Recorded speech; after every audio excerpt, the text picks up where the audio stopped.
मैं रवि गौतम, आप देख रहे हैं नमस्कार भारत। केंद्र सरकार द्वारा अग्निपथ योजना को दी गई मंजूरी के खिलाफ देश भर में हिंसक प्रदर्शन जारी हैं। गांधी के देश में हिंसक आंदोलनों को कतई भी जायज़ नहीं ठहराया जा सकता। विरोध होना चाहिए, लेकिन हिंसक विरोध आपको गलत ठहरा देता है। सरकार के अग्निपथ योजना के खिलाफ आप हो सकते हैं, लेकिन सरकारी संपत्तियों को नुकसान पहुंचाकर आपको बिल्कुल भी गंभीरता से नहीं लिया जा सकता। विरोध की आड़ में कानून हाथ में लेने का अधिकार किसी को नहीं है। केंद्र सरकार की अग्निपथ योजना के खिलाफ आज लगातार तीसरे दिन भी विरोध जारी है।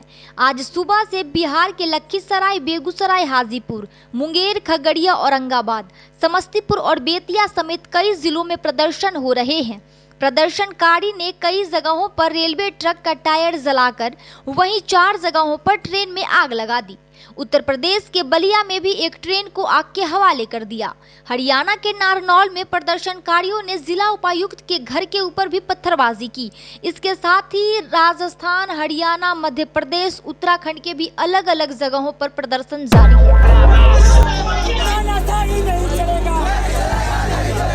हम लोग को आर्मी एग्जाम चाहिए, हम लोग को लिखित परीक्षा चाहिए और टीओडी का हम लोग विरोध करते हैं। टीओडी हम लोग को नहीं चाहिए। देश की सेवा के लिए सम्मानित अपना जीवन करना चाहते हैं, समर्पित करना चाहते हैं, लेकिन 4 साल में आप किस तरह का सेवा कर पाइए?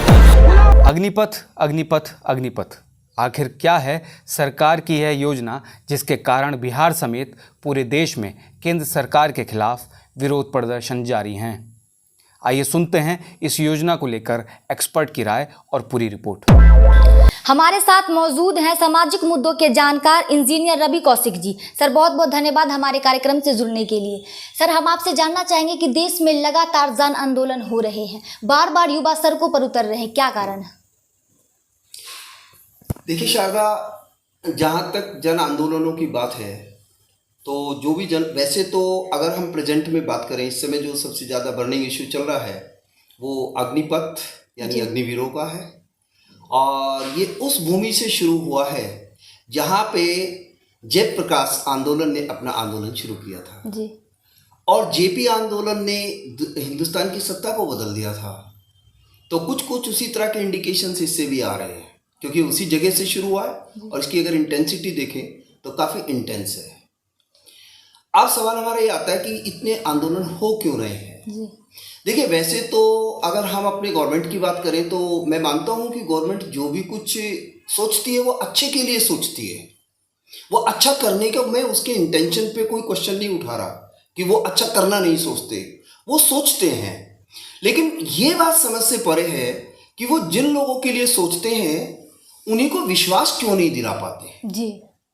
अगर आप किसान आंदोलन की बात करें तो किसान आंदोलन के लिए उन्होंने नो डाउट बहुत बेहतरीन प्लान लेके आए थे, बहुत अच्छी स्कीम लेके आए थे।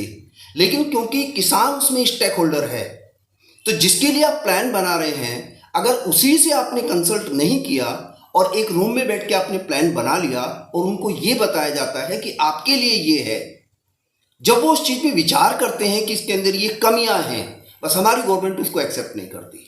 सर, तो कहीं ना कहीं आप ये कहना चाह रहे हैं कि सरकार ने जो एक कदम उठाई ये क्रांतिकारी है या फिर इसमें कुछ बदलाव की ज़रूरत है? एक्चुअल में एक क्रांतिकारी हो सकता था, लेकिन सरकार को दूसरे दिन इसमें बदलाव की जरूरत क्यों पड़ी? अगर उन्हें परफेक्शन के साथ इसको बनाया था, उन्होंने तो दूसरे दिन ही बदल दिया। दूसरे दिन ही उन्होंने इसके अंदर अमेंडमेंट करने शुरू कर दिए। तीसरे दिन 3 अमेंडमेंट और तीसरा अमेंडमेंट आ गया। जैसे शुरू में ये अग्निवीर हमारे जो नौजवान साथी हैं उनके लिए लेके आए थे कि उनको फौज में जाना है। अब क्वेश्चन ये उठता है कि जब उन्होंने आंदोलन और आंदोलन की इंटेंसिटी देखी, फिर उन्हें ये क्यों कहना पड़ा कि इसके बाद में बच्चों का हम 10% रिजर्वेशन जो होंगे वो असम राइफल्स में देंगे जी। बेटर पहले ही कह देते इस चीज को, तो कम से कम इंटेंसिटी कुछ कम रहती। दूसरे दिन उन्हें ये कहना पड़ रहा है कि हम दूसरे बेनिफिट्स इसको देंगे, जो हमारा CII है यानी भारतीय ऑर्गेनाइजेशन, इंडस्ट्रियल ऑर्गेनाइजेशन है, उन्होंने उनसे एक बहुत बड़ा ऐड निकलवाया कि ये बहुत अच्छा हमें स्किल्ड लेबर मिलेगी। अब जब हमारे पूर्व जनरल हैं जो बाजवा जी हैं, जब उनसे बात हुई तो उन्होंने कहा कि हमारे पास पहले से एक इंडियन टेरिटोरियल नाम की आर्मी है और उसका यही एग्रीमेंट था कि उनको बाहर एब्जॉर्ब करेंगे, लेकिन उनको तो एब्जॉर्ब नहीं किया गया। ये स्टेटमेंट तो खुद डिफेंस पर्सन का है। तो इसका मतलब ये होता है कि सरकार बहुत अच्छे उद्देश्य के लिए, उसकी नीयत पे शक नहीं है, लेकिन वो जिनके लिए बनाती उनको विश्वास नहीं दिला पाती कि ये इतना अच्छा है। जी, लेकिन सर कहीं ना कहीं ये कहा जा रहा है कि 4 साल का सर्विस है, उसके बाद फिर युवा कहाँ जाएंगे, लेकिन सरकार ये भी कह रही है कि 4 साल बाद भी उसे नौकरियों में प्राथमिकता दी जाएगी, तो फिर युवा बेरोजगार कहाँ है? देखिए, नौकरी देना और नौकरी में प्राथमिकता देना दोनों अलग सवाल है। जी, आप इस बात को देखिए कि उन्होंने कहा कि जो जितने भी वो इनटेक लेंगे शुरू के साल में 40,000 45,000 जितने भी लेंगे, उनका अप टू 25% नहीं, अप टू 25% कह रहे हैं, यानी 25% तक, यानी वो 5 भी हो सकता है, 10 भी हो सकता है। जी, ज़्यादा 25% अगर वो ले लेते हैं आगे की सर्विस कंटिन्यू करने के लिए, तो बाकी 75% को हमारी सोसाइटी में ही डालेंगे वापस। जी, अब वो ट्रेंड पर्सन है, ट्रेंड पर्सन एक हथियारों की जिसको नॉलेज मिली है, उसका माइंडसेट आर्मी का है। अगर आप उसको पुलिस में लेंगे भी तो उसका माइंडसेट तो ऐसा ना कि दुश्मन को देखते ही पहले गोली चला दो। क्या आप उस तरह के वेपन से, उस तरह के आदमियों से अपनी सिविल सोसाइटी को हैंडल कराना चाहेंगे? जी, अब आगे की सोचिए, क्या इस तरह की डिफेंस पर्सन का एक माइंडसेट होता है, उसका माइंडसेट ये होता है कि दुश्मन को देखो और गोली मार दो, वो तो बाद में सोचेंगे। उनका ऑर्डर ट्रेनिंग ये चीज की होती है। अब अगर आप उनको अपने लोकल डिफेंस में लेते हैं, पुलिस में लेते हैं, वो उस माइंडसेट के साथ जो 4 साल वहां पे करके आए हैं, क्या वो सिविल सोसाइटी को इस तरीके से हैंडल कर सकते हैं? और यह करना चाहिए क्या? मेरे ख्याल से तो बिल्कुल नहीं। इसलिए ये बात से बात बन के रह जाएगी कि भाई वो बाद में कहाँ एब्जॉर्व होंगे, किस तरीके से एब्जॉर्व होंगे। बाकी जो पुराने डिफेंस पर्सन्स हैं तो वो लोग भी यही क्वेश्चन उठा रहे हैं कि हमारा कुछ नहीं हुआ। आप लोग उस समय तो कह देते हैं, बड़े बड़े इंडस्ट्रियलिस्ट कहते हैं कि हमारे यहाँ आपको जॉब के ऑफर मिलेंगे, स्किल्ड लेबर मिलेगी, लेकिन जब देने का नंबर आता है तो कह देते हैं भाई आप हमारे काम के नहीं हो। सर लेकिन सवाल ये भी उठ रहा है कि कहीं ना कहीं पेंशन को बंद करने वाली बात, ये कहाँ तक सही है? देखिए, पेंशन करने वाली बात में दोनों बातें, मेरे विचार से दोनों बातों पे मैं मतलब सोचता हूँ दोनों में कॉम्प्रोमाइज है। पेंशन का बहुत ज़्यादा लोड रहता है गवर्नमेंट के ऊपर, इस वजह से वो हमारी जो डिफेंस सर्विसेज को मॉडर्नाइज नहीं कर पा रही है, क्योंकि जितना उसका बजट होता है उसका 50% जो होता है पे एंड पेंशन में चला जाता है, बाकी 50% जो बचता है वो उसमें चला जाता है, रिनोवेशन में चला जाता है। अब गवर्नमेंट ये सोचती है कि उस 50% को बचाया जाए, पेंशन फ्री जॉब की जाए। आज जितनी भी जॉब है सब पेंशन फ्री हैं, किसी में पेंशन नहीं है, सिर्फ डिफेंस में थी। डिफेंस में इसलिए पेंशन रखी जाती है कि जब हमारा जवान सीमा पे जाता है, वो अपने सीने पे हमारे लिए गोली खाता है, उसे ये विश्वास होता है कि तेरे बाद में तेरा परिवार बिल्कुल सुरक्षित है। उसे पैसे की दिक्कत नहीं, मान सम्मान की दिक्कत नहीं है, उसे किसी तरह की कोई प्रॉब्लम समाज में नहीं है। समाज में मैं फौजी बन के रहता हूँ, मेरा एक अलग से सम्मान है। लेकिन अब आपने उनको हायर किया है, तो हायर किया तो आप वो फौजी भी नहीं कह सकता अपने आप को, आप तो आउटसोर्स कर रहे हैं, आप तो कॉन्ट्रैक्ट पे जॉब कर रहे हैं जी। दूसरी बात ये पेंशन नहीं हुई तो वो जिस, आप इमेजिन करो शारदा कि जिस समय बच्चा वहां जाएगा, हमारा नौजवान जाएगा 17 से 21 साल की गवर्नमेंट ने वो एज लिमिट रखी इसमें, जब वो वहां जाएगा, जाते उसको वो प्लानिंग करेगा 4 साल बाद की, तो वो बाई हार्ट जुड़ेगा क्यों? वो फौज का वो परिवार कैसे बनेगा? जिस परिवार, जो जज्बा उसके अंदर कैसे पैदा कर पाएंगे आप? वो तो 4 साल बाद की सोचना शुरू कर देगा। और खुदा ने खास्ता अगर मान लीजिए किसी भी जाने वाले ने, ज्वाइन करने वाले ने 3 साल नौकरी कर ली, इसका 4था साल है और मान लो वार हो गई, अब वो तो वहां से जॉब छोड़ के खिसक लेगा जी। वो क्यों रुकेगा? क्योंकि उसे पता है बाद में तुझे हॉस्पिटल फैसिलिटी नहीं है, बाद में तुझे कोई पेंशन नहीं है, तुझे कोई ऐसा बहुत मोटा फंड नहीं मिलने वाला है। तो हालांकि उसकी कुछ शर्तें रखी है गवर्नमेंट ने कि अगर छोड़ के जाएगा, लेकिन क्वेश्चन ये है कि वो अपनी जान की परवाह क्यों नहीं करनी चाहिए उस समय, जबकि उसे पता है। और ज्यादातर स्टूडेंट तो जाते ही 4 साल बाद की सोचेंगे, वो 4 साल बाई हार्ट जुड़ेंगे क्यों आपके साथ? सर तो क्या आप इस बात से सहमति बनाते हैं कि अलग अलग कंट्री में भी 2 साल 3 साल के इसमें फौजी वाले लाइन में सर्विस मिलती है, तो क्या भारत में भी इस चीज़ों को मतलब कंपलसरी कर दिया जाना चाहिए? एक्चुअल में अगर देखा जाए डिफेंस के बारे में जितनी जानकारी मुझे है और मेरे साथियों से जो सीनियर अफसर से उनसे बात हुई है, उनका ये कहना है कि ये प्रैक्टिस वहाँ ठीक रहती है जहाँ टेक्नोलॉजी बेहद एडवांस है और ह्यूमन सोर्सेज की कमी है या ह्यूमन रिसोर्सेज नहीं है। जैसे फॉर एग्जांपल अमेरिका में ह्यूमन रिसोर्सेज ज़्यादा नहीं, यानी डिफेंस के लिए पर्सन्स ज़्यादा अवेलेबल हैं ही नहीं, वो तो चाहते हैं लेकिन मिलते नहीं हैं। तो ऐसे अफगानिस्तान में देखो, उन्हें पर्सन यानी आपको इन्फेंट्री ही तो लॉन्च करनी पड़ी। हथियारों के बल पे आप खाली नहीं कर सके, टेक्नोलॉजी के बल पे नहीं। आपको कब्जा करने के लिए क्या चाहिए? मैन पावर चाहिए। दूसरी बात ले लीजिए, अगर यही बात होती है, अब रशिया को भी तो मैन पावर ही भेजनी पड़ रही है वहां पे यूक्रेन में। अगर खाली मैन पावर के बिना काम चल जाए खाली टेक्नोलॉजी से, तो टेक्नोलॉजी मतलब जो हमारी इंटेलिजेंस या वो होती है आर्टिफिशियल इंटेलिजेंस होती है, उन्हीं वेपन्स को आप वहां पे लगा दो। क्या जरूरत है इतनी उसकी ह्यूमन रिसोर्सेज को भेजने की? लेकिन फौज की दो ही चीजें ताकत देती है, पहली ह्यूमन रिसोर्सेज, दूसरा वेपन्स। तो इसे आप जॉब मत समझो, ये पार्किंग प्लेस नहीं है कि आप 4 साल के लिए पार्किंग करी बच्चों की और फिर इसके बाद आप वहां से गाड़ी की तरह उठा के चले गए। इसको जॉब मत मानो, ये हमारे देशभक्ति का सवाल है, देश के साथ जुड़ने का सवाल है और देश के एग्जिस्टेंस का सवाल है। एक तरफ हमारा पाकिस्तान है, दूसरी तरफ चाइना है। उनकी अगर आप कंपेयर करेंगे अपनी ह्यूमन रिसोर्स से, उनके ह्यूमन रिसोर्स से, उनके यहाँ 11 अपने जीडीपी का 11 पॉइंट समथिंग % वो खर्च करते हैं और हम 2.4% करते हैं, तो हम पहले से बहुत कम है। ऐसे में अगर हम इस तरह की चीज़ों को और लेके आएंगे तो मुझे लगता है ये देश के साथ बहुत बड़ा खिलवाड़ होगा, गवर्नमेंट को भी और जो नौजवान कर रहे हैं उन दोनों को भी। इन दोनों ही इस विषय के ऊपर थोड़ा ठहर के सोचने की जरूरत है। सरकार को तो ये सोचना चाहिए कि जिनके लिए हम ये योजना ला रहे हैं कम से कम उनसे बात की जाए। दूसरी बात गवर्नमेंट का जो एक्सप्लेनेशन बाकी सब चीज़ों के लिए है, अपने एक्सप्लेनेशन के लिए उन्होंने डिफेंस के जो हमारा नेवल चीफ स्टाफ है उसको उतारा है, ये गलत है। अगर आप गवर्नमेंट को प्रोटेक्ट करने के लिए उन ऑफिसर्स को यूनिफॉर्म में टीवी पे बैठाएंगे तो कल अगर पब्लिक नाराज होकर गाली देगी तो उन अफसर्स को ही देगी। गवर्नमेंट ने अपनी जिम्मेदारी उनको शिफ्ट कर दी, ये ठीक नहीं है, ये पॉलिटिकल डिसीजन है।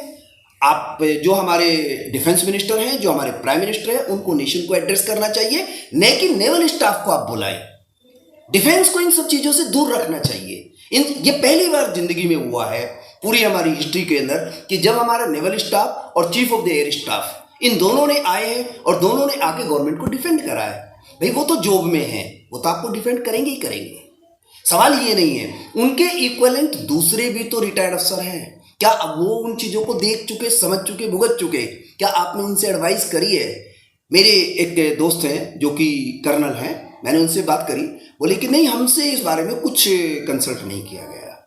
तो बहुत सारे अफसर इस चीज़ को रिपोर्ट कर रहे हैं कि इस बारे में कंसल्ट करना जरूरी था लेकिन नहीं किया गया। और वो लोग भी इसको बहुत ज़्यादा बढ़िया नहीं बता रहे, जो डिफेंस अफसर भी हैं और हमेशा सरकार के लिए वेटिंग करते रहते हैं, लेकिन वो लोग भी यही कह रहे हैं कि इससे पहले इन्हें अच्छी तरीके से तैयारी करनी चाहिए। कोई देगी, गवर्नमेंट ने अपनी जिम्मेदारी उनको शिफ्ट कर दी, ये ठीक नहीं है, ये पॉलिटिकल डिसीजन है। आप जो हमारे डिफेंस मिनिस्टर हैं, जो हमारे प्राइम मिनिस्टर हैं, उनको नेशन को एड्रेस करना चाहिए, न कि नेवल स्टाफ को आप बुलाएं। डिफेंस को इन सब चीज़ों से दूर रखना चाहिए। ये पहली बार जिंदगी में हुआ है पूरी हमारी हिस्ट्री के अंदर कि जब हमारा नेवल स्टाफ और chief of the air staff इन दोनों ने आए हैं और दोनों ने आके गवर्नमेंट को डिफेंड करा है। भाई वो तो जॉब में है, वो तो आपको डिफेंड करेंगे ही करेंगे, सवाल ये नहीं है। उनके इक्वलेंट दूसरे भी तो रिटायर्ड अफसर हैं, क्या अब वो उन चीज़ों को देख चुके, समझ चुके, भुगत चुके? क्या आपने उनसे एडवाइस करी है? मेरे एक दोस्त हैं जो कि कर्नल हैं, मैंने उनसे बात करी, बोले कि नहीं, हमसे इस बारे में कुछ कंसल्ट नहीं किया गया। तो बहुत सारे अफसर इस चीज़ को रिपोर्ट कर रहे हैं कि इस बारे में कंसल्ट करना जरूरी था लेकिन नहीं किया गया। और वो लोग भी इसको बहुत ज़्यादा बढ़िया नहीं बता रहे, जो डिफेंस अफसर भी हैं और हमेशा सरकार के लिए वेटिंग करते रहते हैं, लेकिन वो लोग भी यही कह रहे हैं कि इससे पहले इन्हें अच्छी तरीके से तैयारी करनी चाहिए। At the end of the 4th year, जब 4 साल के बाद वो अपना बोरिया बिस्तर वहां से उठा के चलेगा, उसको 11,71,000 रुपये मिलेंगे। वो भी कैसे? शुरू के साल में, पहले साल में उसकी सैलरी 30,000 है। 30,000 में से पहली बार ऐसा है कि जो सोल्जर होगा उसको 21,000 मिलेंगे, 9,000 रुपया उसका कटेगा, 9,000 गवर्नमेंट मिलाएगी। दूसरे साल में उसको 25,500 रुपया मिलेगा और उसमें 10,500 रुपया गवर्नमेंट मिलाएगी, 10,500 उसका कटेगा। 4th ईयर में उसको 28,000 रुपया मिलेगा, 12,000 उसका कटेगा। उसको इन हैंड तो 28 मैक्सिमम मिल रहा है, 21 से 28 मिल रहा है 4 साल के ड्यूरेशन में, हर एक साल में जो कट रहा है वो उसका कट रहा है और जिस दिन वो 4 साल बाद जाएगा, 4 साल बाद उसको 11,71,000 रुपया कैलकुलेटेड मिलेगा। 11,71,000 में अब उसकी एज कितनी होगी? जो मान लो 17 साल का 17.5 साल का जा रहा है, 18 साल का जा रहा है, 18 और 4 22 साल हो गए। 22 साल को तो यहाँ पे ग्रेजुएशन करता है। अब आके वो चाहे तो ग्रेजुएशन कर ले या किसी चीज़ की कोचिंग लेके अपनी तैयारी आगे कर ले। तो ये पैसा, ये अमाउंट इतना बड़ा नहीं है। उसको बाद में कोई मेडिकल फैसिलिटी नहीं मिलने वाली, उसको कोई पर्क नहीं मिलने वाले, जो सुविधाएं आम फौजी को मिलती है वो नहीं मिलेगी। और वो ट्रेंड है, किस चीज़ के लिए ट्रेंड है? वो आर्म्स में ट्रेंड है। तो सबसे बड़ा डर सोसाइटी को ये भी है कि कहीं कोई एंटी नेशनल फोर्सेस उसका यूज ना कर लें। ये भी गवर्नमेंट को सोचना चाहिए जी। इसके बचाव में गवर्नमेंट ने एक बात कही है कि आज तक ऐसा नहीं हुआ है। फौजी तो हर साल रिटायर हो रहे हैं, लेकिन आज तक ऐसा नहीं हुआ। लेकिन गवर्नमेंट मेरे ख्याल से ये भूल कर रही है। आप उनको सोचिए, वो 12-22 साल की सर्विस के बाद आते हैं। जो 12 और 22 साल में उनका जो माइंड सेट तैयार होता है देशभक्ति का, उनके कंपेरेटिव 4 साल वाले का नहीं हो सकता। दूसरी बात, आप हर साल लेंगे 40,000, 45,000 या बढ़ाएंगे, जो भी कुछ करेंगे। अब क्वेश्चन ये आता है, वो कहते हैं कि हम इनको इंक्रीज भी कर देंगे आगे, 1, 2 गुना, 3 गुना, जितना कर देंगे। ठीक है, कर दीजिए। आज आप एक बात देखिए, पिछले 3 साल से आपने जॉब पे बैन लगाया हुआ है। डिफेंस में रिटायर तो हुए हैं, लेकिन कोई एंट्री नहीं हुई है। तो पहले से 1,80,000 की कमी तो आपके पास वो है। दूसरी बात, आप बढ़ा के चलो इनको लेंगे, 4 साल वालों को ही लेंगे। आज से 10 साल बाद का इमेजिनेशन कीजिए, आपकी जो टोटल फोर्स है वो 12 लाख की है। टोटल आर्म फोर्स हमारे पास 12 लाख है। 12 लाख में हर साल अगर आप 60,000 की एंट्री करते हैं तो 10 साल में कितना हो गया? 6 लाख। यानी 6 लाख तो 4 साल वाले हैं और 6 लाख पुराने रह गए। यानी आधी फोर्स आपकी टेम्परेरी हो गई। आप इसको ऐसे मान सकते हैं जैसे पुलिस से आपने होमगार्ड को ड्यूटी दे दी हो सारी।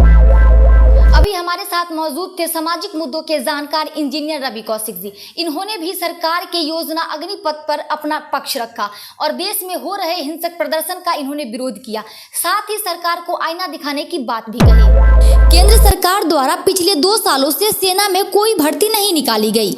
जो छात्र युवा यह सोचकर तैयारी कर रहे थे कि कोरोना के बाद वैकेंसी आएगी और हमारी मेहनत सफल होगी, लेकिन सरकार ने इस योजना में बदलाव करते हुए अग्निपथ योजना की शुरुआत की और जो युवा इसमें भर्ती होंगे उसे अग्निवीर कहा जाएगा। इसमें युवा को 4 साल की सर्विस मिलेगी। 4 साल की सेवा अवधि खत्म होने के बाद एक मुश्त करीब 12 लाख रुपए मिलेंगे। प्रति माह के 30 से 40 हजार वेतन मिलेगा। योजना के मुताबिक भर्ती हुए 75% जवानों को फिर से सेना में नियुक्ति मिलेगी।